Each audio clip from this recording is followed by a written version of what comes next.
Primera de Corintios, capítulo 15, versículo 29 al 35. Dice de esta manera: de otro modo, ¿qué harán los que se bautizan por los muertos?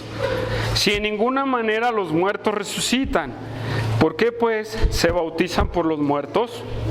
¿Y por qué nosotros peligramos a toda hora? Os aseguro, hermanos, por la gloria que de vosotros tengo en nuestro Señor Jesucristo, que cada día muero. Si como hombre batallé en Éfeso contra fieras, ¿qué me aprovecha si los muertos no resucitan? Comamos y bebamos, porque mañana moriremos. No erréis. Las malas conversaciones corrompen las buenas costumbres. Velad debidamente y no pequéis, porque algunos no conocen a Dios, para vergüenza vuestra lo digo. Hermanos, desde el versículo 19,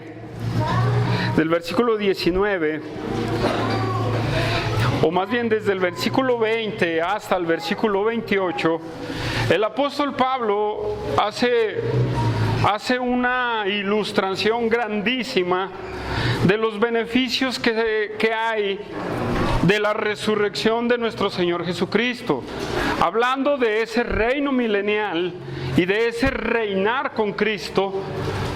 Él le habla a los corintios y les dice: vamos a reinar con Él. Si Él resucitó, nosotros vamos a resucitar y vamos a vivir con Él por 1000 años con Él y por la eternidad, hermanos. Eso es lo que nuestro hermano Humberto nos estaba predicando las semanas pasadas. Y del versículo 29, hermanos, vuelve a retomar su tema de la resurrección. El versículo 29 en adelante vuelve a tomar su tema de la resurrección. Y hermanos, nosotros tenemos el compromiso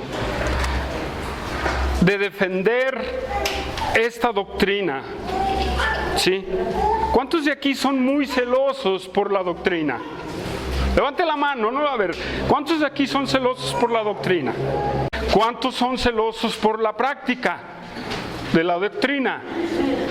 Sí, porque una cosa es ser celoso y defender, y otra cosa es ser celoso de la práctica, ¿sí? Entonces, hermanos, en este tema le he puesto en forma de pregunta: ¿la resurrección te motiva? ¿La resurrección te motiva? Vamos a ver por qué. ¿Por qué? Una pregunta, hermanos, a contestar. ¿La resurrección de Jesucristo ha afectado tu vida en gran manera? ¿Crees que alguien puede hacerte dudar del hecho de la resurrección, tanto de Cristo como de la tuya? Y si es así, ¿has considerado por qué? Otra, ¿vale la pena creer que Cristo resucitó y que yo también o usted va a resucitar? ¿Sí? Bueno, pues vamos a ver y vamos a ir desarrollando a ver si el apóstol Pablo nos contesta estas preguntas. ¿Cómo ven? ¿Sí? Vamos a ver qué nos dice el apóstol Pablo. Hermanos, versículo 29. Y en este versículo, hermanos, no me voy a detener muchísimo, ¿sí?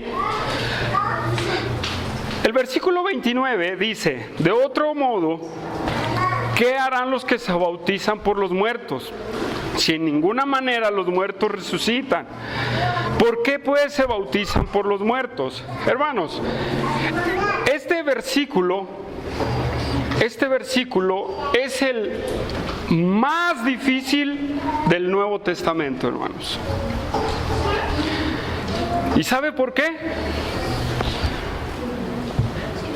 Porque la Biblia no habla más. Nadie habla de este tema en la Biblia. Es más, muchos argumentan muchas situaciones respecto a este pasaje. ¿Sí?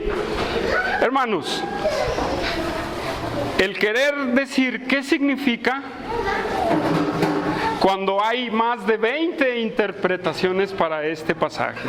¿Se puede imaginar? 20 interpretaciones para este pasaje. ¿Sí? Muchos argumentan que Pablo está hablando de un bautismo vicario. ¿Sí? Un bautismo en lugar de una persona que se murió. Otros argumentan que este pasaje significa que alguien que era creyente y no se bautizó, podías tú bautizarte por él y ser esa persona. Híjole, muy lejos, ¿verdad? Muy lejos. Hermanos, cual sea la interpretación, bueno, hay unas que vuelan como estas que les acabo de citar, son interpretaciones que ni en su contexto encajan, ¿sí? Pero hermanos, hay otros hermanos que han estudiado y que se acercan un poquito y aún ellos dicen, no soy dogmático en lo que he decidido aquí. Hermanos, estas interpretaciones que acabo de decir es lo que no significa este pasaje. O sea, nadie puede bautizarse por los muertos, no hay una sustitución de usted por una persona. ¿Sí? El señor John MacArthur en su comentario dice que este pasaje significa que hay personas que vieron el testimonio de un cristiano y a ellos los motivó a seguir a Cristo por la muerte de esa persona. ¿Sí? Muy listos, hermanos, ¿sí? El comentarista William Barclay, él también argumenta este punto más o menos parecido al de MacArthur, pero agrega otros dos más, que es que cuando está hablando de bautismo, está hablando de un bautismo de sufrimiento, como el que Cristo le dice a los hijos de Zebedeo, ¿sí? Cuando les dice, del bautismo tengo que ser bautizado, dice, ¿lo puedes recibir? Y Juan y su hermano dicen, sí lo podemos recibir, ¿verdad? Ese bautismo al cual Cristo se refería era a su muerte, a esa copa de la ira de Dios que iba a caer sobre de él. Otra de las interpretaciones, hermanos, de este pasaje es que está hablando de una persona que nace de nuevo. Sí, pero hermanos, estas tres que acabo de decir se acercan un poquito más en base al contexto en el que está escrito. ¿Sí? ¿Por qué? En el contexto en el cual el apóstol Pablo lo dice, está hablando después del reino de Cristo y dice de otro modo. Y dice, no afirma ni niega, sino solamente cita este pasaje para darnos el sentido de que vale la pena creer en la resurrección, ¿sí? Y aún dice en el versículo 30, porque nosotros peligramos a cada hora. Quiere decir, hermanos, no siendo dogmáticos, y es un pasaje tan debatible, hermanos, que podemos tomar una de las tres interpretaciones, o la donde llega el señor John MacArthur o a donde llega el señor Charles Barclay, ¿sí? Digo, William Barclay, hermanos. No agreden el contexto bíblico, ¿sí? Entonces, si yo doy una interpretación, también, hermanos, en esa interpretación que yo dé, no soy dogmático. Ni quiero decir, usted tiene que creer esto en este pasaje. Solamente vamos a ver este pasaje como una invitación del apóstol Pablo a reflexionar de que vale la pena creer en la resurrección. ¿Sí? Que vale la pena creer en la resurrección de nuestro Señor Jesucristo, hermanos. Y hermanos, la resurrección de Cristo ha motivado tu vida de tal manera que podemos caer en el versículo 30 y decir, ¿y por qué nosotros peligramos a cada hora?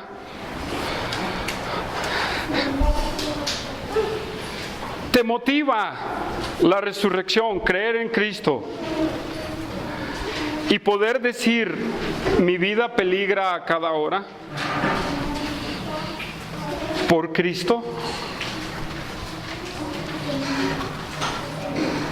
La motivación de otros cristianos que han creído en la resurrección, ¿te ha motivado a ti a seguir adelante? ¿Te ha motivado a ti a renunciar a tu vida?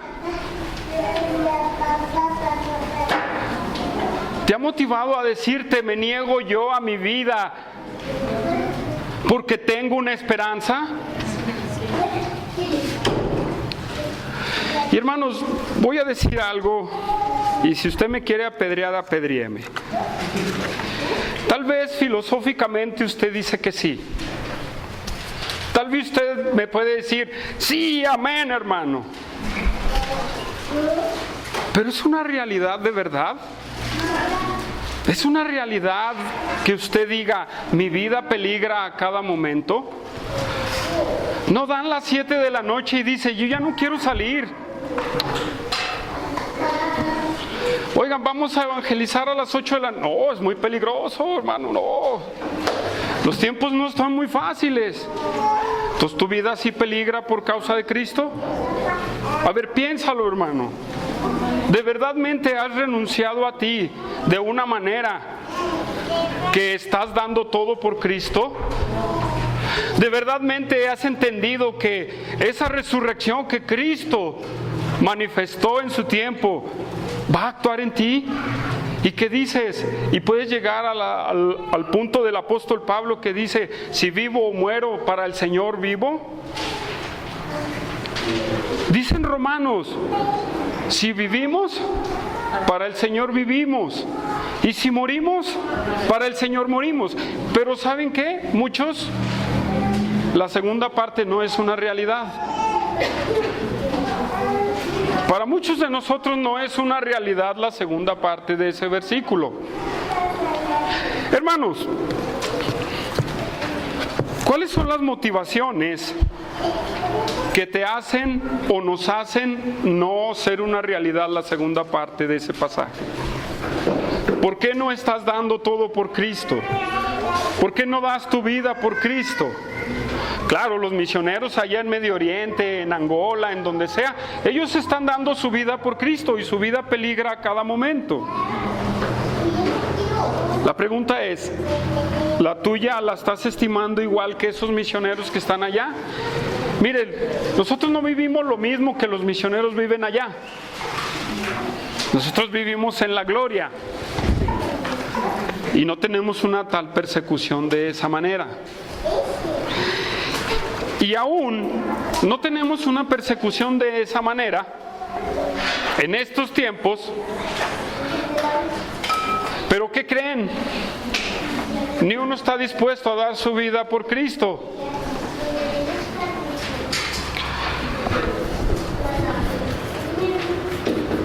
¿O no? Miren, mi hermano Humberto dio una estadística de la asistencia cuando nos juntamos como iglesia. ¿Cuántos de nosotros tenemos el 100% de eso que nuestro hermano habló?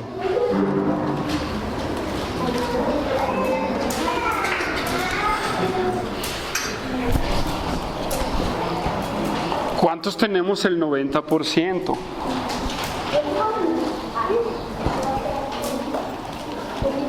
¿Cuántos tenemos el 80%?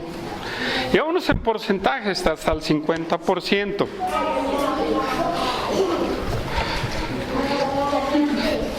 Supongamos que el 80% por situaciones ajenas a nosotros, ¿sí? Que dicen, no, pues no pude por esta situación o la otra, ¿verdad? Pero hay unos que el 50%, hermanos, sin situaciones ajenas a ellos.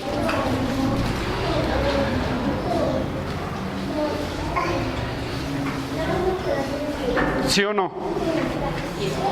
No llegan ni al 80%. Y estoy hablando de asistir a la iglesia, hermanos. No estoy hablando de otra cosa más. Solamente estoy dando el ejemplo de congregarse. Mire, muchos tienen el 80% por cosas ajenas a ellos. Pero muchos no llegan ni al 50%, hermanos. Y me atrevo a decir que muchos no llegan ni al 20%. ¿Por qué? Dicen, es que son situaciones ajenas. No, sí, son situaciones, pero no ajenas a ellos. Son ajenas al servir a Cristo. Por eso yo les digo, si es una realidad, ¿por qué no el de Perdis el 80% en ese ejemplo? ¿Saben qué? Viendo esta pregunta del apóstol Pablo en el versículo 30, ¿y por qué nosotros peligramos a toda hora? La verdad es que hoy en día el cristianismo no peligra a cada hora. Su vida y mi vida no peligra a cada hora, hermano. Al menos por predicar el evangelio, no peligra su vida, ¿sí o no? ¿O ha sido alguien apedreado aquí por predicar el evangelio? Mire, peligramos más por nuestra irresponsabilidad. Por el pasaje que dio Josué, por nuestro pecadote, hermanos, que por predicar el evangelio. Entonces, ¿cómo contestaría esa pregunta del apóstol Pablo? ¿Usted haría esa pregunta del apóstol Pablo? ¿Cómo ve? ¿Sí la respondería? ¿Cómo? La pregunta es, ¿usted podría hacer esa pregunta que hace el apóstol Pablo? ¿Y usted puede hacer una afirmación a esa pregunta? Nuestra vida no peligra, hermanos. Pero, hermanos, ¿cuántas personas en la historia han dado la vida por Cristo? ¿A usted estudiado cuántas personas han dado la vida por Cristo? Si empezamos a contar desde que nace la iglesia hasta nuestras fechas, ¿cuántas personas conoce usted que han dado la vida por Cristo y ha peligrado su vida por Cristo? ¿Saben por qué a ellos estimaron en poco su vida? Porque creían que después de la muerte había una recompensa. ¿Sí?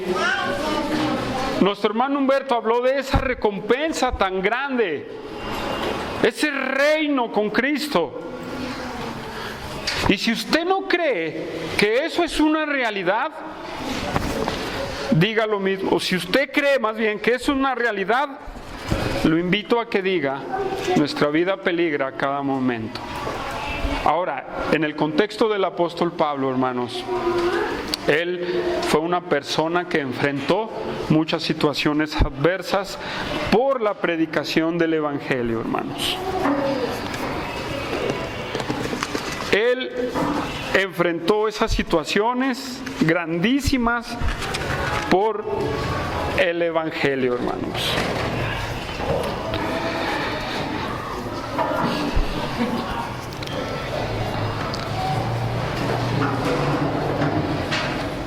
¿Su vida peligra? Vuelvo a repreguntarlo. Versículo 31 de Corintios. Os aseguro, hermanos, que por la gloria de vosotros tengo en nuestro Señor Jesucristo que cada día muero. Si como hombre batallé en Éfeso contra fieras, ¿qué me aprovecha si los muertos no resucitan? Comamos y bebamos, porque mañana moriremos.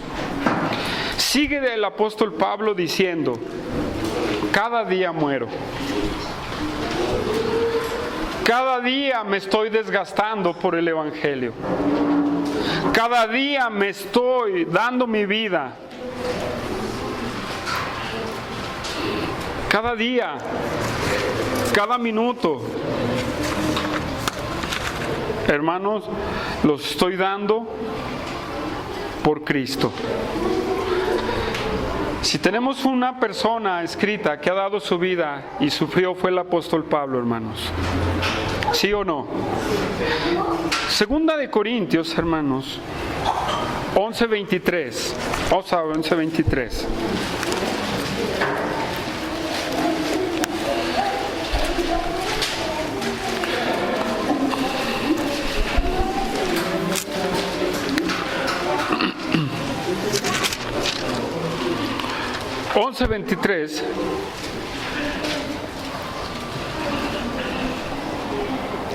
Dice, ¿son ministros de Cristo? Como si estuviera loco hablo. Yo más, en trabajos más abundante, en azotes sin número, en cárceles más, en peligros de muerte muchas veces. De los judíos 5 veces apedreado, he recibido 40 azotes menos 1, 3 veces he sido azotado con varas, 1 vez apedreado, 3 veces he padecido naufragio, 1 noche y 1 día he estado como náufrago en alta mar.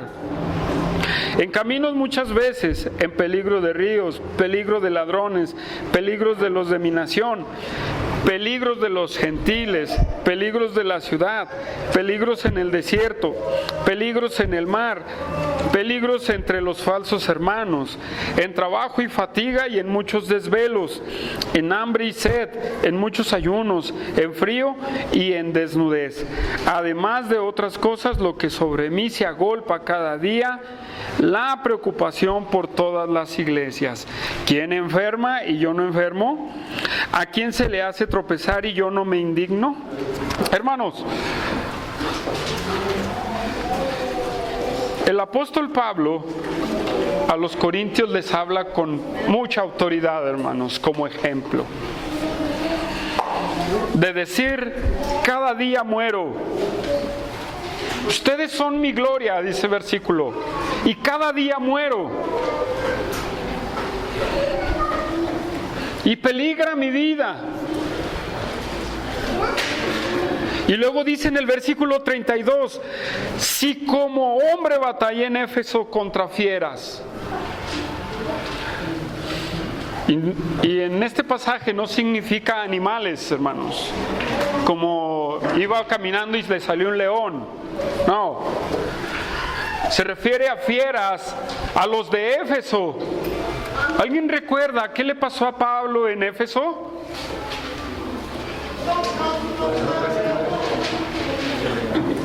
Sí, lo dejaron ahí tendido al pobre. Y el que lo iba acompañando se salió, ¿verdad? Lo dejó solo. Lo dejaron medio muerto al apóstol Pablo.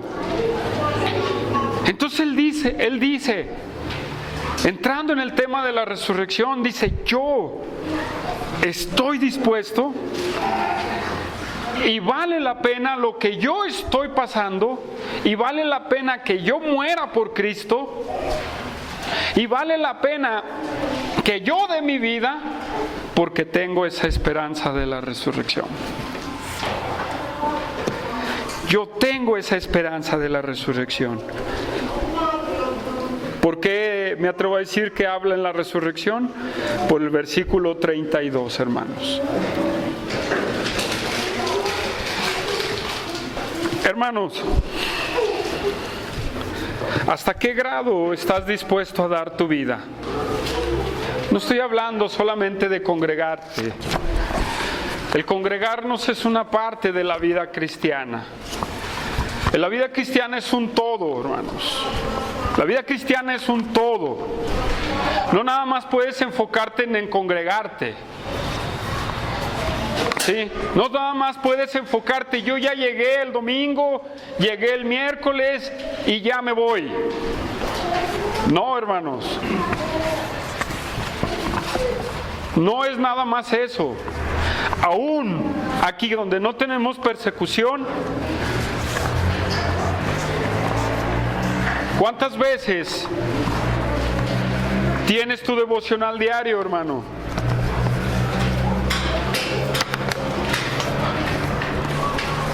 ¿Cuántas veces o cuánto más estás aborreciendo el pecado, hermano?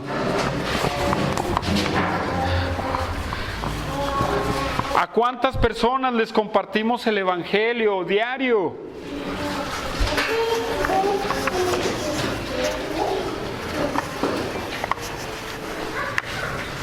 ¿Hasta qué punto estás entregado a sufrir por Cristo?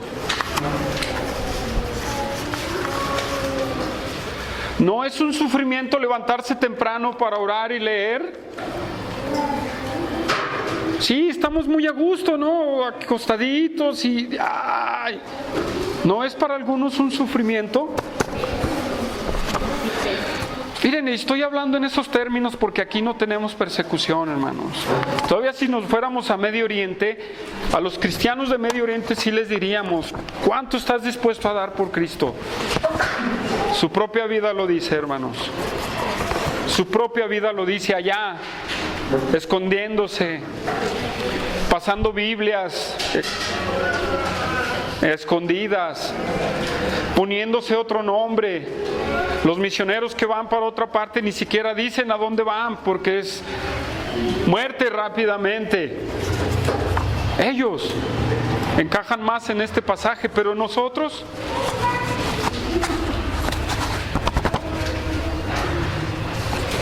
Para algunos es un sufrimiento.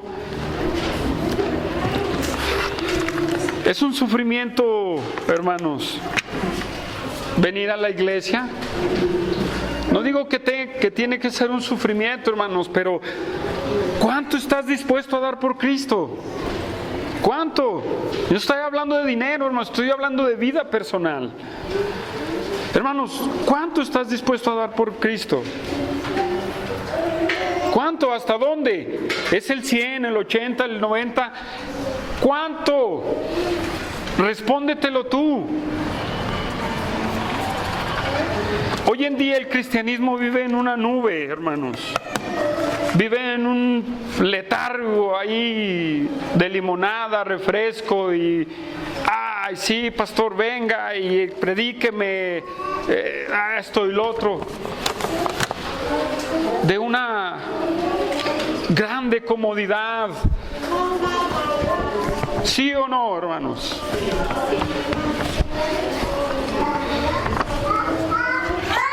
Leyendo el libro de este hombre, David Platt, el de Radical, y él hace una crítica a la iglesia.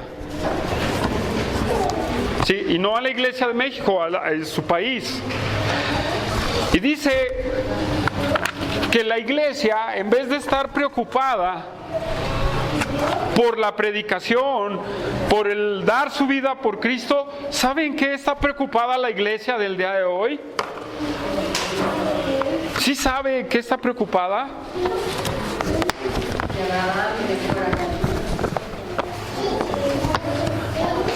Candelabro del más grande, una alfombra así,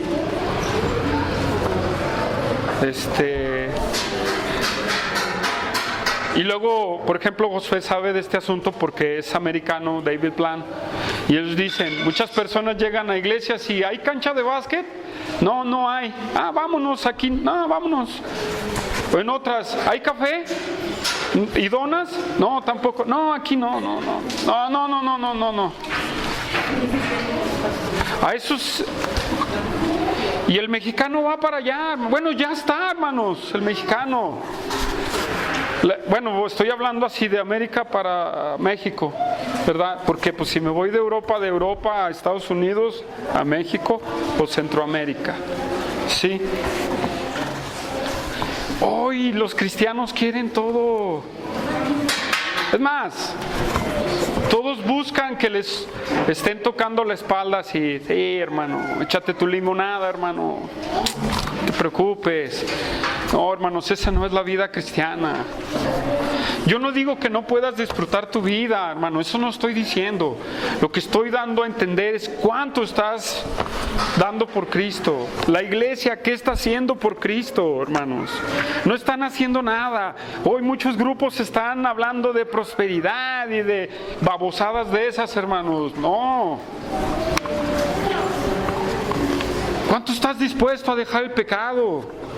¿Cuánto estás dispuesto a apartar tu vida para servir a Dios? Para que el 80% de la asistencia en la iglesia sea un hecho en tu vida.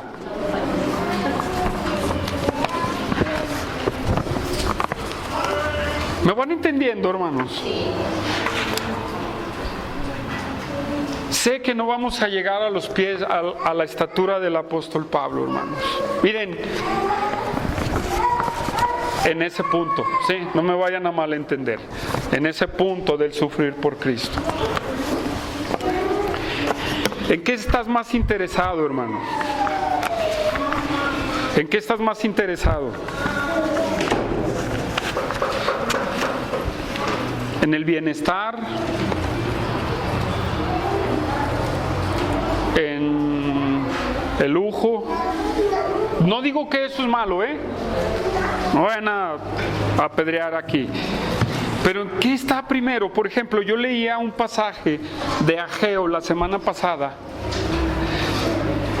Y en Ageo, Dios manda a un profeta Ageo para decirle: ustedes están enfrascados en sus propios deleites, en sus propios anhelos, y me están dejando a mí en segundo término.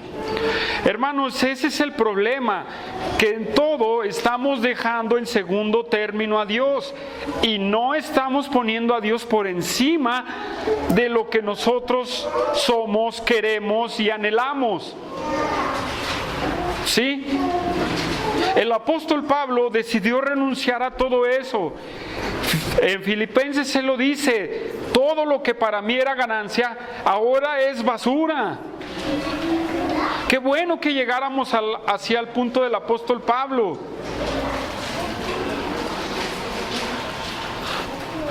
Pero no, hermanos, la iglesia de hoy en día no está entendiendo el sufrir por Cristo.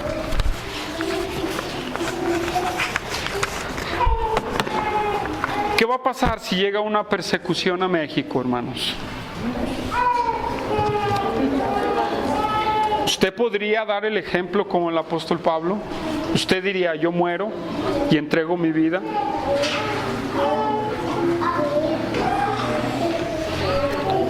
¿Qué opina usted?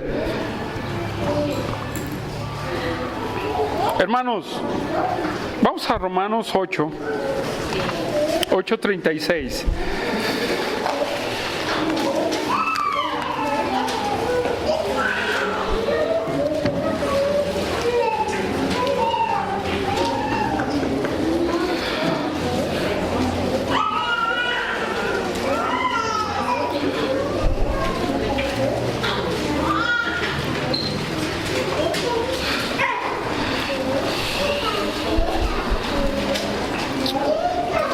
Vamos a leer el 35 también, hermanos. Dice, ¿ya están ahí? ¿Quién nos separará del amor de Cristo? Tribulación o angustia, persecución, hambre, desnudez o peligro o espada, como está escrito: por causa de ti somos muertos todo el tiempo, somos contados como ovejas de matadero. Fíjese bien, el apóstol Pablo a los romanos les dice: ¿quién nos separará de Cristo? Dice: tribulación. ¿Cuál sería la respuesta? No. Desnudez, angustia, persecución, hambre, peligro o espada. ¿Cuál sería su respuesta a esto? Un no, ¿verdad? Pero déjeme decir, no nos vamos a ir tan largos. No nos vamos a ir tan al apóstol Pablo. Dice, ¿quién nos separará de Cristo? ¿El trabajo? ¿Mi flojera? ¿Mi pecado? No nos vamos tan lejos, hermanos. Vamos así tan sencillito en lo que vivimos. ¿Mis propios deleites? ¿Cuál es su respuesta? No me la diga, medítela. ¿Cuál es su respuesta? No, pues la primera, pues al contexto bíblico dice, no, ¿verdad? A ver, en nuestra propia vida, hermanos, nuestra propia vida, ¿cuál es su respuesta? No me la diga, respóndasela usted solo, ¿sí? Pero parece que por ahí, hermanos, batallamos mucho. Y luego dice en el 36 de Romanos, todavía estoy en Romanos, como está escrito, por causa de ti somos todo el tiempo, por causa de ti somos muertos todo el tiempo, somos contados como oveja de matadero. No lo voy a leer así, lo voy a leer de otra manera. Por causa de ti siempre aparto mi tiempo o pierdo algo por causa de ti.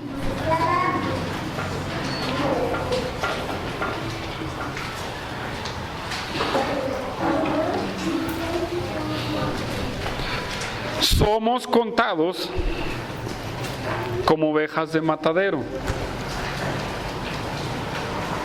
No voy a ponerle como ovejas de matadero. Somos contados como personas accidentadas, pues.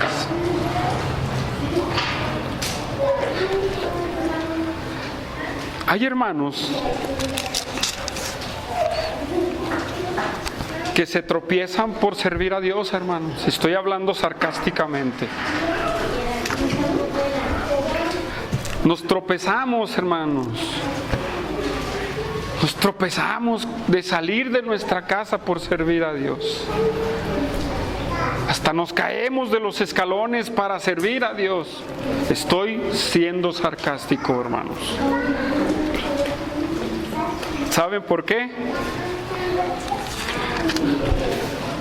Porque usted no ha entendido que tiene una esperanza en los cielos y que su vida no es propia de usted ahora. El vivir para mí, el morir para mí es ganancia y el vivir para mí es, creo que ya me trabé ahí, ¿verdad? Para mí el morir es ganancia. Es ganancia. Filipenses, hermanos. ¿Qué dice Pablo en Gálatas, hermanos? Ya no vivo yo, sino Cristo vive yo. Pero fíjese, y no me voy a ir al pasaje para no tardarme mucho. El apóstol dice una acción continua en ese pasaje.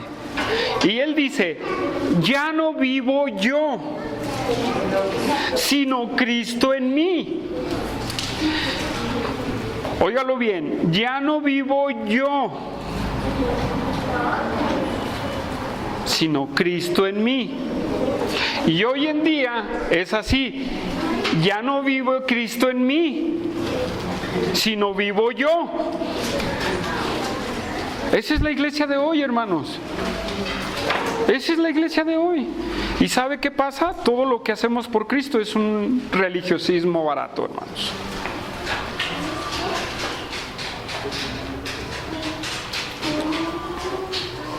Es un religiosismo barato.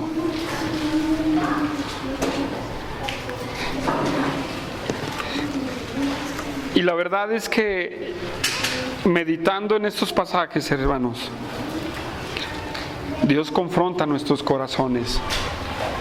Porque la verdad es que muchos no estamos dispuestos a renunciar a nosotros mismos.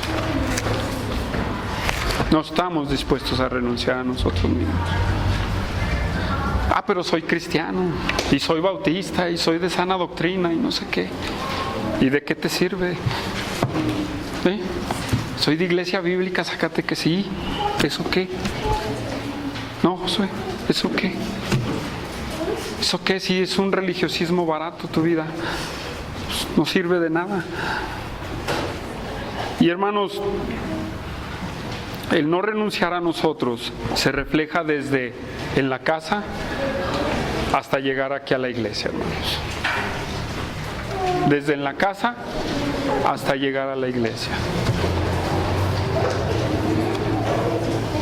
¿Por qué se pelean tanto los esposos?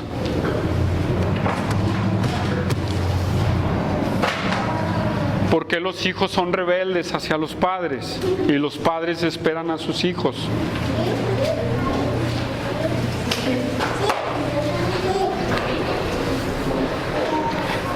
Porque el renunciar y morir a nosotros significa someternos más al mensaje, a los mandamientos y a los estatutos de Dios, hermanos.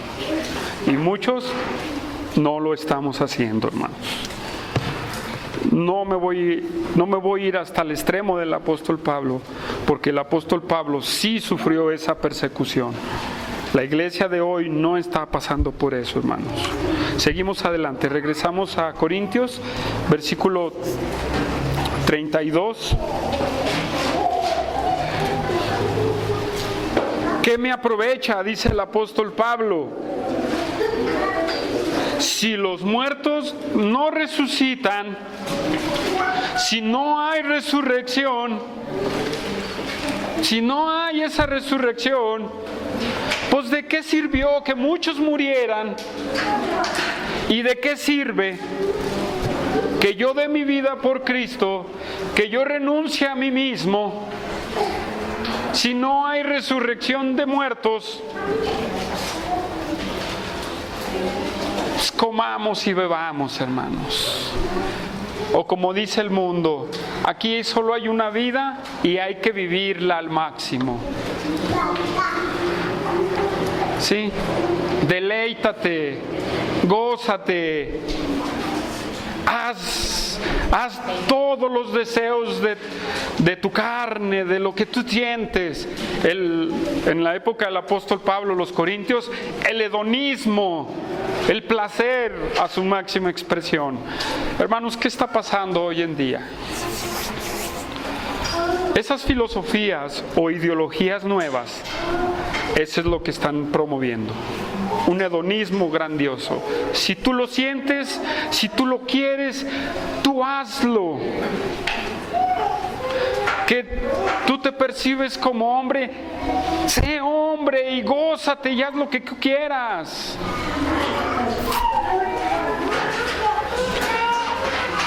Porque el mundo no tiene una esperanza, hermanos.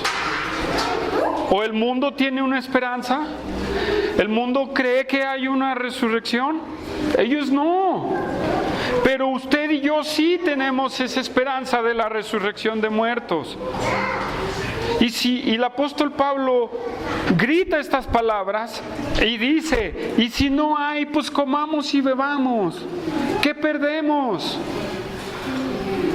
¿Para qué venimos aquí? Si Cristo no resucitó, pues ¿qué sentido hay? Si no voy a resucitar yo, pues ¿para qué vengo aquí, no? ¿Para qué me santifico? Hermanos, esa es una realidad, pero la iglesia no entiende esta realidad.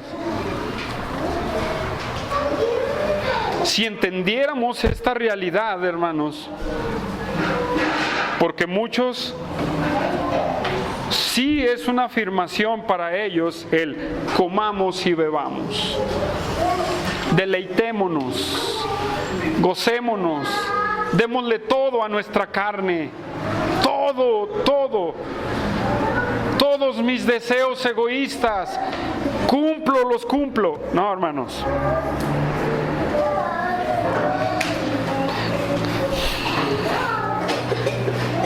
Por eso estamos aquí el domingo, hermanos, congregados en el nombre de Jesús, porque hay esa esperanza de la vida eterna. Por eso estamos aquí y predicamos la santidad, en contra del pecado, la comunión, el compromiso con Cristo. ¿Saben por qué? Porque hay una esperanza para nosotros, hermanos. Hay una esperanza grandísima. Pablo cita a Isaías 22:13. Esa es una cita de Isaías 22:13. Dicen, si no hay nada, ¿para qué? Si no hay resurrección, ¿para qué me esfuerzo? Y muchos, hermanos, no tenemos en mente esto. No tenemos en mente esto.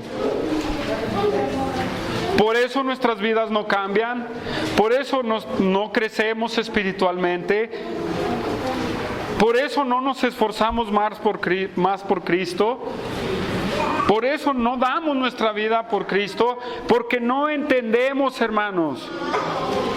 Estamos como los que dice Pablo aquí: si no hay resurrección, comamos y bebamos.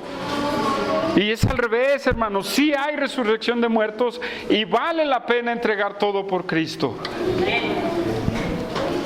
Todo completamente.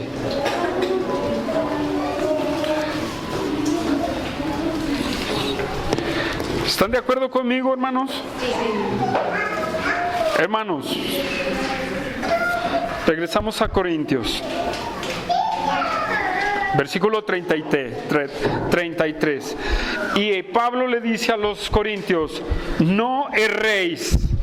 Las malas conversaciones corrompen las buenas costumbres. Velad debidamente y no pequéis, porque algunos no conocen a Dios. Para vergüenza vuestra lo digo. Hermanos, en Corintio había gente que los distraía completamente. Había distractores de esta realidad. ¿Por qué? Los corintios sabían que había resurrección, pero había un grupo en Corintios que negaban la resurrección. Por eso Pablo escribe todo este pasaje. Y hermanos, este versículo es bien importante porque a veces sucede en nuestro entorno. El apóstol Pablo les dice: no erréis. Esta palabra erréis significa extraviarse o descarriarse.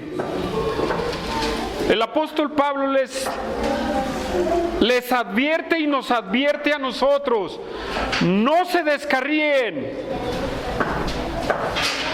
no se extravíen.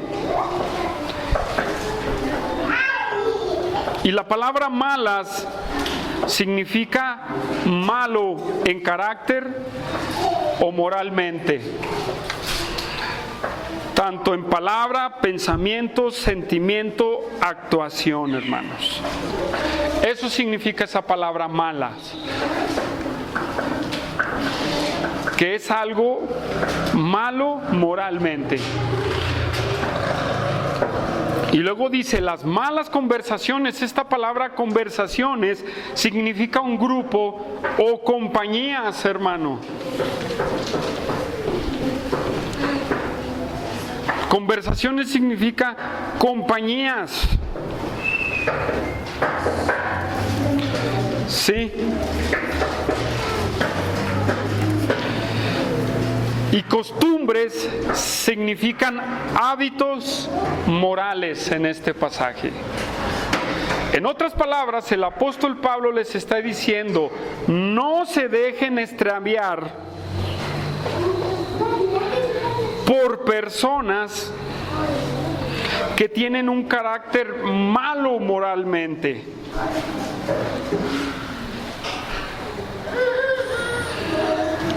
que corrompen. Esa palabra significa destruyen las buenas costumbres. En otras palabras, el apóstol Pablo les está diciendo a los corintios, cuidado. Esa palabra extraviar es la misma que dijo Cristo cuando en los posteriores tiempos vendrán tiempos peligrosos. O en Mateo 24 también, donde dice, cuidado que nadie se extravíe. Es la misma palabra, cuidado, hermanos. Cuidado, pero les dice, en otras palabras, lo voy a decir, ¿quiénes son tus amistades, hermano? ¿Con quién convives día con día? ¿Con quién te estás relacionando? El apóstol Pablo les dice, cuidado que los extravíen de la resurrección o de estos pensamientos de salvación y de esperanza. ¿Con quién te estás relacionando? ¿Sabían que muchos pensamos y nos empezamos a juntar con personas que no son cristianas y terminamos siendo como esas personas? Pero hermano, pues es que yo me junto con esas personas para compartirles el evangelio. Mire, eso es una mentira del diablo. Si eso sucede, sucede en un 3% o 1%, yo creo. Todos los que tenemos amigos del mundo, usted júntese con ellos y en 3 meses termina hablando como ellos. Ese es un hecho. Eso es lo que el apóstol Pablo les está diciendo aquí a los corintios. ¿Qué pasó? Dentro de los corintios, muchos empezaron a decir, pues no hay resurrección. Y si no hay resurrección, pues vamos a deleitarnos. ¿Y qué dijeron otros? Ah, pues sí, ¿verdad? Sí, mira, este se ve medio espiritual, este muchacho, mira, velo, o esta mujer, mira, se ve medio espiritual. Sí, no hay resurrección, vamos a darle, vamos a deleitarnos. Hermanos, usted no me puede dejar mentir. Sí o no, terminamos comportándonos como nuestros amigos del mundo. Usted dure, voy a ponerlo así, usted dure un mes, medio año diario con sus amigos del mundo y le apuesto a que ni uno de ellos va a venir a Cristo. Quito esa palabra, le apuesto, ¿verdad? Se oye muy fea, pero le aseguro que ni uno va a venir a Cristo. ¿Sabe por qué? Porque es más fácil empezar a practicar lo que ellos practican que usted acarrearlos a practicar lo que usted practica. ¿Sí? ¿Qué va a pasar? ¡Ay, ahí viene el santurrón! ¡Ay! Bueno, es nuestro amigo. ¡Ay! Conocí a una persona, hermanos, de una iglesia. Y cuando yo la conocí, fíjense, cuando yo conocí a esta persona, pues era muy espiritual él. No, sí, el Señor, y hablaba del Señor. No, qué bueno, congeniamos. Pues entró a la universidad esta persona y se empezó a juntar con otras personas que no eran cristianas. Y yo le dije, oye, ya pasas mucho tiempo con tus amigos, ten cuidado. Ah, no pasa nada, estoy esperando que Dios ponga carga para predicarles el evangelio. Ah, ok, está bien. Miren, pasó un mes, pasaron 2 meses, pasaron 3 meses y lo volví a ver. Oye, pues ¿qué te ha pasado? Ya no te has dejado ver. No, es que la escuela, mira, es que así. Y como nos vimos en la calle y él andaba con sus amigos, Me dio mucha risa porque lo primero que se le salió cuando le habló a uno de sus amigos fue una grosería así, pero de este tamaño. Le dije, caray, ¿qué hubo? ¿Qué pasó? Ay, perdón, es que se me salió. Y yo me quedé pensando, ese es el resultado de no escuchar una advertencia. Ten cuidado. Ten cuidado. ¿Y cuántos de nosotros decimos, no, pues el propósito es predicarles? El propósito es, y dejamos, primeramente en nuestras vidas, hermanos, nos empezamos a enrolar con gente que ni siquiera es espiritual. Y dejamos a nuestros hijos también, pues ¿qué tiene? Que otra vez se enrolen con personas que ni siquiera conocen a Cristo. Miren, yo a mi hija, si la dejo salir en la calle sería unos 7 minutos y a los 10 minutos me derrumban lo que construimos. ¿Me la creo o no? Si la dejo 10 minutos ya me derrumbaron todo lo que construimos.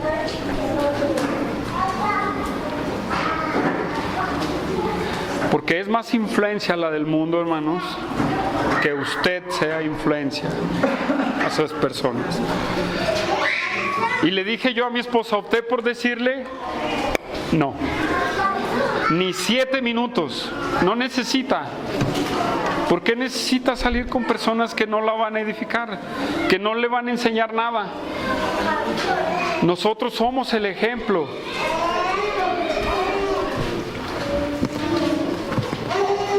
Pero muchos que dicen, hermanos, en estas cosas,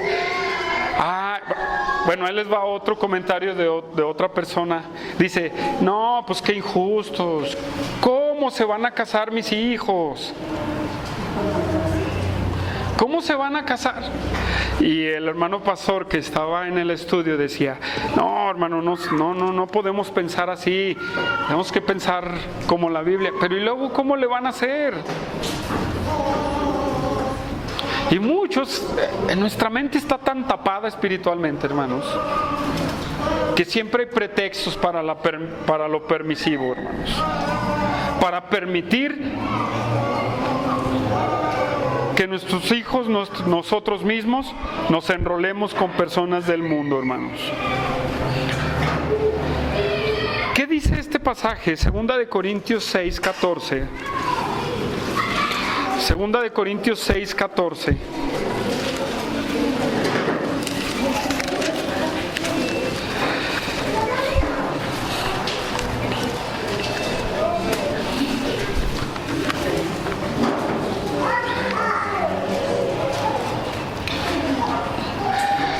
Antes de leer este pasaje, le voy a hacer una pregunta. ¿Quién está de acuerdo conmigo en que en un segundo el impío le derrumba lo que creció en medio año espiritualmente? ¿Sí me entendieron? Dice la hermana que sí. ¿Quién más, hermanos? Manuel, ahí está. Juan, Josué. Hermanos, es una realidad. Para el que quiere ser bonachón, no es cierto. No, ¿sí? No hay permisibilidad, hermanos. Las personas le van a derrumbar lo que construye. Y ahí le va. 2 de Corintios 6, 14. Y este pasaje siempre lo usamos para el noviazgo, pero tiene se puede ampliar de muchas maneras. Dice el 14, no unáis en yugo desigual con los incrédulos. Y luego, ¿por qué? Y hace preguntas. ¿Qué compañerismo tiene la justicia con la injusticia? ¿Y qué comunión la luz con las tinieblas? ¿Y qué concordia Cristo con Belial? ¿O qué parte el creyente con el incrédulo? ¿Y qué acuerdo hay entre el templo de Dios y los ídolos? Porque vosotros sois el templo del Dios viviente, como Dios dijo, habitaré entre ellos y seré su Dios, y ellos serán mi pueblo. Por lo cual, salid de en medio de ellos y apartaos, dice el Señor, y no toquéis lo inmundo, y yo os recibiré, y seré para vosotros padre, y vosotros me seréis hijos e hijas, dice el Señor Dios Todopoderoso. Este pasaje, ¿de dónde está sacado, hermanos? ¿De dónde está sacado este pasaje, el 16?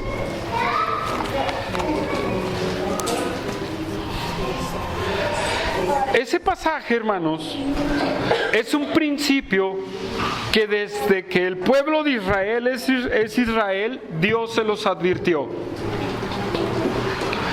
Dios se los advirtió y les dijo: no se van a unir con naciones paganas.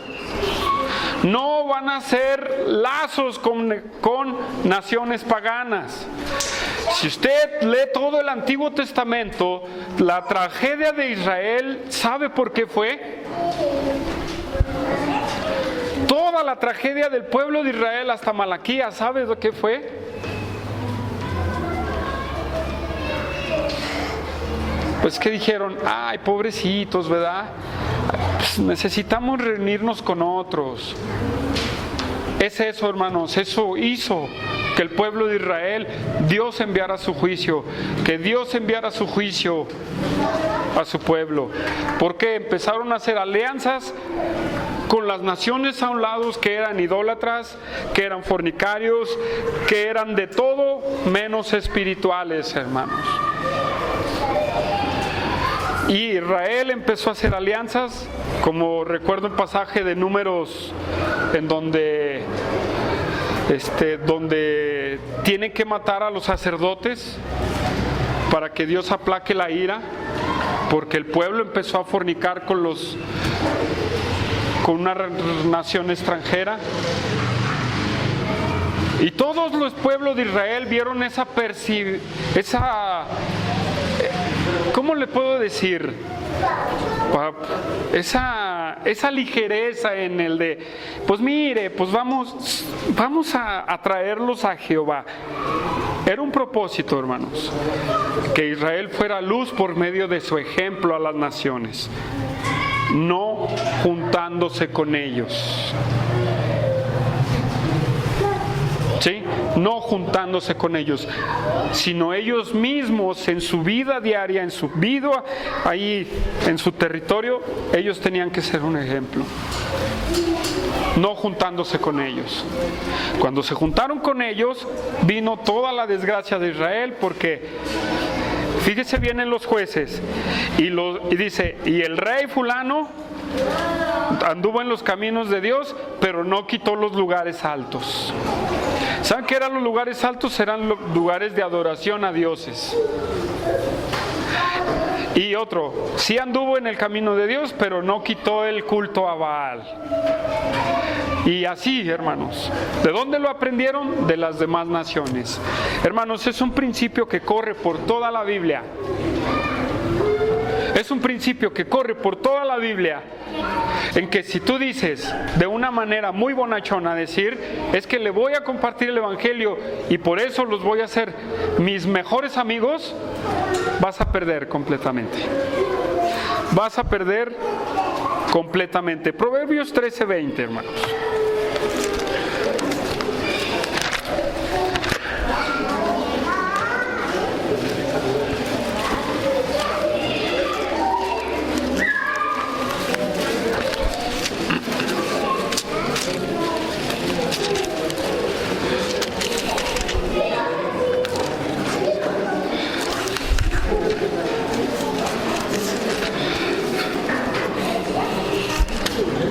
Dice: el que anda con sabios, sabio será, mas el que se junta con necios será quebrantado.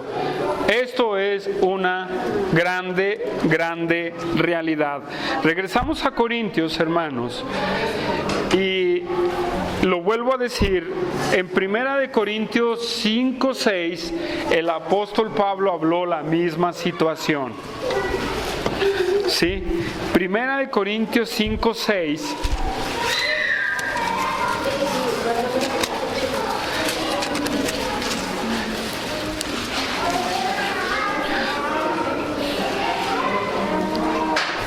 Y fíjense cómo lo dice: no es buena vuestra jactancia. ¿No sabéis que un poco de levadura leuda toda la masa? Hermanos, el apóstol Pablo a los Corintios les dice: aguas con quien te derrumbe los fundamentos en tu vida. Aguas con quien te haga dudar de que Cristo resucitó y de que hay una esperanza en el futuro.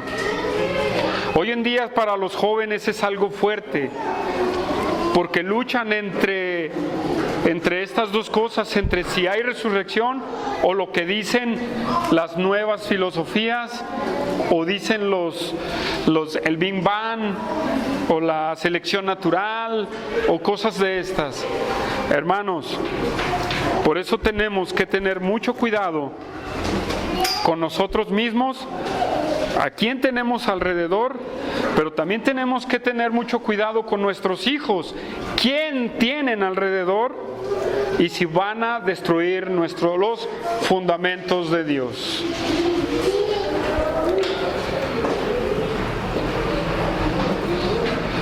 Donde lo veo muy difícil y me ha tocado experimentarlo es cuando nuestros parientes, que no son cristianos, derrumban los fundamentos, hermanos, para los hijos. ¿Qué hacemos? ¿Qué podemos hacer? Hay una mala influencia en nuestros propios parientes. ¿Qué podemos hacer, hermanos? Una sería de lejos. Otra sería, si están cerca, tienes que tener mucho cuidado de lo que están haciendo y qué le están diciendo a tus hijos. ¿Sí? Hermanos, tenemos que tomar esto muy serio. Si tú ves esto a la ligera, vas a perder. Y si tú pierdes en esto, quiere decir que no estás dispuesto a dar tu vida por Cristo. No estás dispuesto a dar tu vida por Cristo. Uy, pero qué cerrados. Por ejemplo, los que damos en escuela en casa, ¿verdad?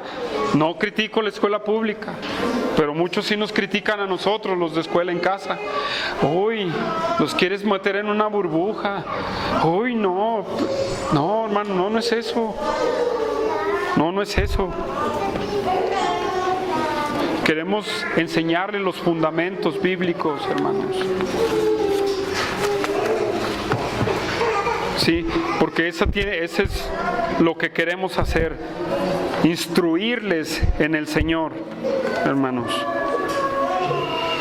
Regresamos a Corintios, hermanos, para terminar.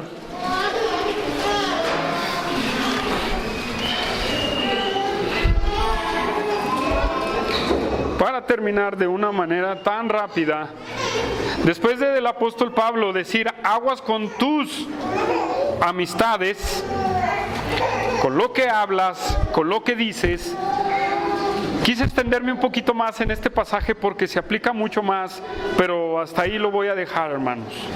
Versículo 34 de primera a los Corintios 15. Y dice: velad debidamente y no pequéis, porque algunos no conocen a Dios, para vergüenza vuestra lo digo. Hermanos, después de advertir de las amistades y de lo que se dice, el apóstol Pablo hace una invitación a velad, hermanos. Esta palabra velad significa estar sobrios. Sobrios. Como cuando uno se embriaga o cuando una persona está embriagada, no entiende nada. Vuela su cabeza de un borracho. Y muchos andamos borrachos, hermanos. No literalmente. Andamos divagando en nuestra mente. Y Pablo nos dice: sed sobrios. Sed sobrios. Debidamente. Y esta palabra debidamente es con justicia. Sed sobrios y actuad con justicia y no pequéis. Es una invitación a que seamos sensatos y a que tengamos los pies bien puestos en la tierra, hermanos. ¿sí? A no dejarnos influenciar por nadie, a que nuestro pensamiento no esté entre dos pensamientos. ¿Será cierto o será mentira? Sí, creo que sí es cierto. No, es mentira. Que no estemos así, hermanos. Que estemos bien firmes en lo que creemos y que nos apartemos completamente del pecado, hermanos. Y luego dice después del punto y coma, porque algunos no conocen a Dios. Y les dice, para vergüenza de ustedes lo digo. Muchos de los corintios no conocen a Dios, no conocían a Dios. Pero esos sí eran los primeros para poner tropiezo a los que sí conocían a Dios. Por eso les dice, firmes, velad, estar sobrios, actuando con justicia. Hermanos, no estemos volando. Para vergüenza de vosotros lo digo, ¿verdad? Que muchos no conocen a Dios. Iglesia Bíblica Zacatecas, ¿habrá alguien aquí que no conoce a Dios? ¿Habrá alguien de Iglesia Bíblica Zacatecas que no conozca a Dios? Que podamos decir, para vergüenza vuestra lo digo, algunos no conocen a Dios. Sí, hermanos, yo me puedo atrever a decirlo, que algunos no conocen a Dios. Que algunos no conocen a Dios. ¿Por qué? Porque su pensamiento anda volando en otra parte que en Cristo. Esa es una persona que no tiene a Dios. Uno, que sus prioridades, que su pensamiento, su propia vida no está en Cristo, está en otro lugar. Sí me atrevo a decirlo, hermanos. Y si me quiere apedrear, órale, adelante, hermanos. ¿Sí? Pero sí me atrevo a decirlo. ¿Dónde está tu pensamiento? ¿Dónde están tus anhelos? ¿Dónde está tu vida? ¿Dónde está tu corazón? ¿Está de verdadmente en dar tu vida por Cristo? Esperemos que sí. Y si no está, hay una esperanza viva. Te vas a quedar. Te vas a quedar a vivir, a sufrir, y te va a tocar sufrir el juicio de Dios. Por eso, gloria a Dios por la resurrección de Cristo, ¿o no? Amén. Vamos a orar.